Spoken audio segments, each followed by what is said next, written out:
Comrades, everything under Pravin Gordhan has collapsed.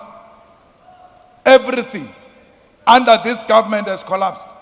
PRASA, the EFF, through Secretary General, wrote to Minister of Transport and said to the Minister of Transport, where are the long distance trains?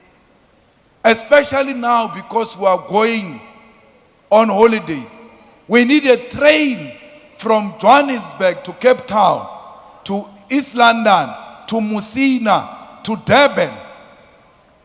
From last year, September, till now, there hasn't been a single long distance train. And that train, long distance from Johannesburg to Musina, was always full. You can't say it didn't have business. Now, after we wrote a letter, they do public relations. They bring a train. Yesterday or a day before yesterday, say, here is a train. We are going to Cape Town. Long distance Cape Town. It didn't go anywhere.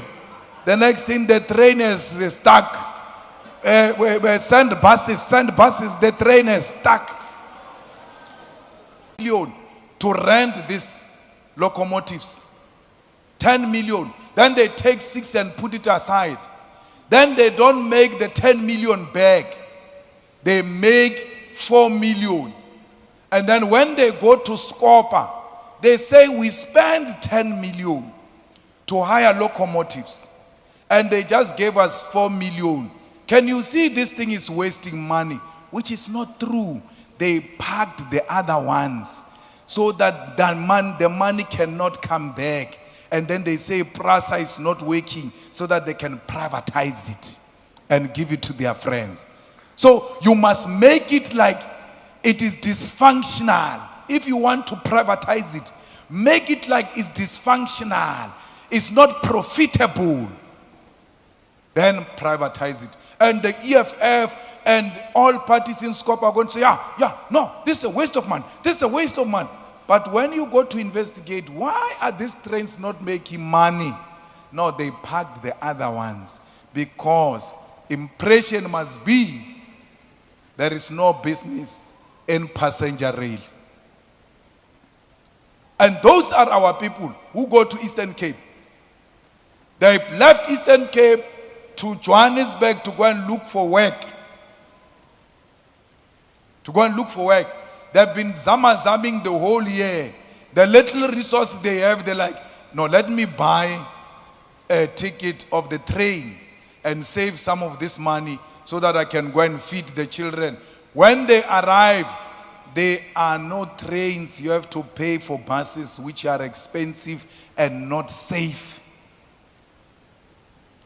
No one is talking about that mode of transport which has been collapsed and which is benefiting our own people. So we have to expose all of that. Look at post office. Who can say we don't need post office? Well, everybody must receive a parcel. Everybody, there's nothing wrong with post office. Make it to be fashionable and to comply with the times. It can't operate like the past. That's what happened. You know what happened, comrades? When cell phone was coming, Telkom went all over the villages to install telephone lines. Millions of rands were spent. If you go anywhere, you find a telephone line. It was installed just on the eve of cell phone. Then after spending millions, the cell phone came.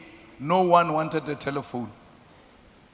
Because there is no visionary leadership which has got capacity to engage in scenario planning. To say these are the things that are coming. There is new technology now. How do we make sure that post office is relevant to that technology? But no one can say we don't have people who need parcels.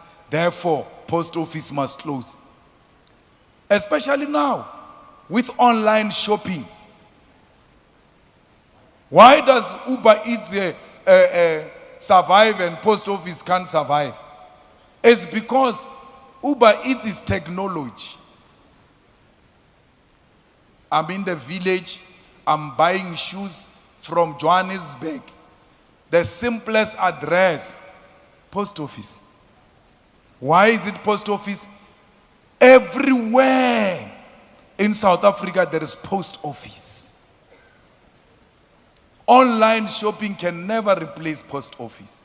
And the network that post office has gives it more advantage than the rest of these people who are delivering parcels.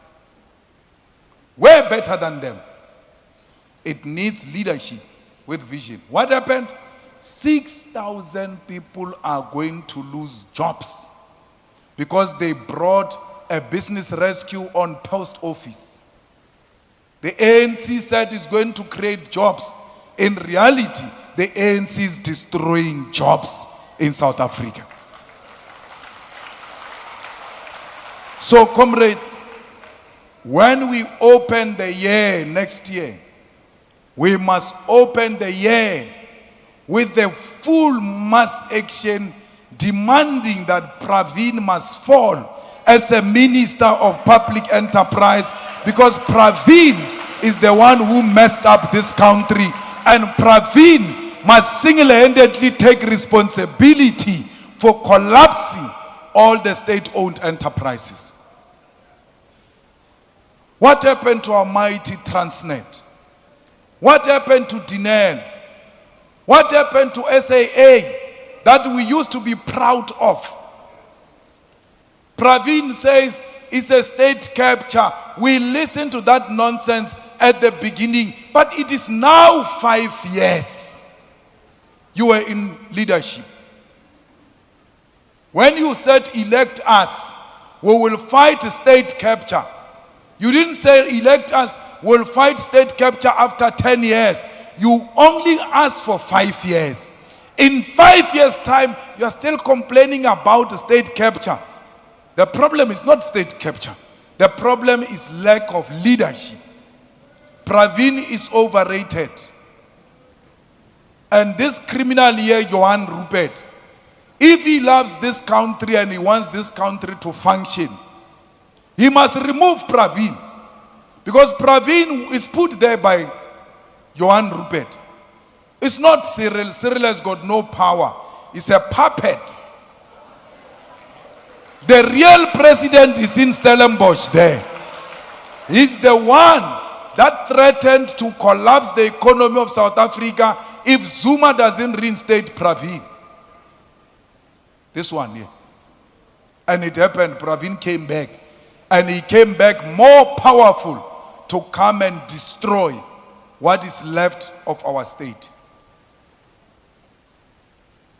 These people can't take care of their own organization.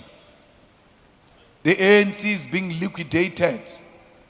It's in court. It's owing monies to Ezulwini. They must pay.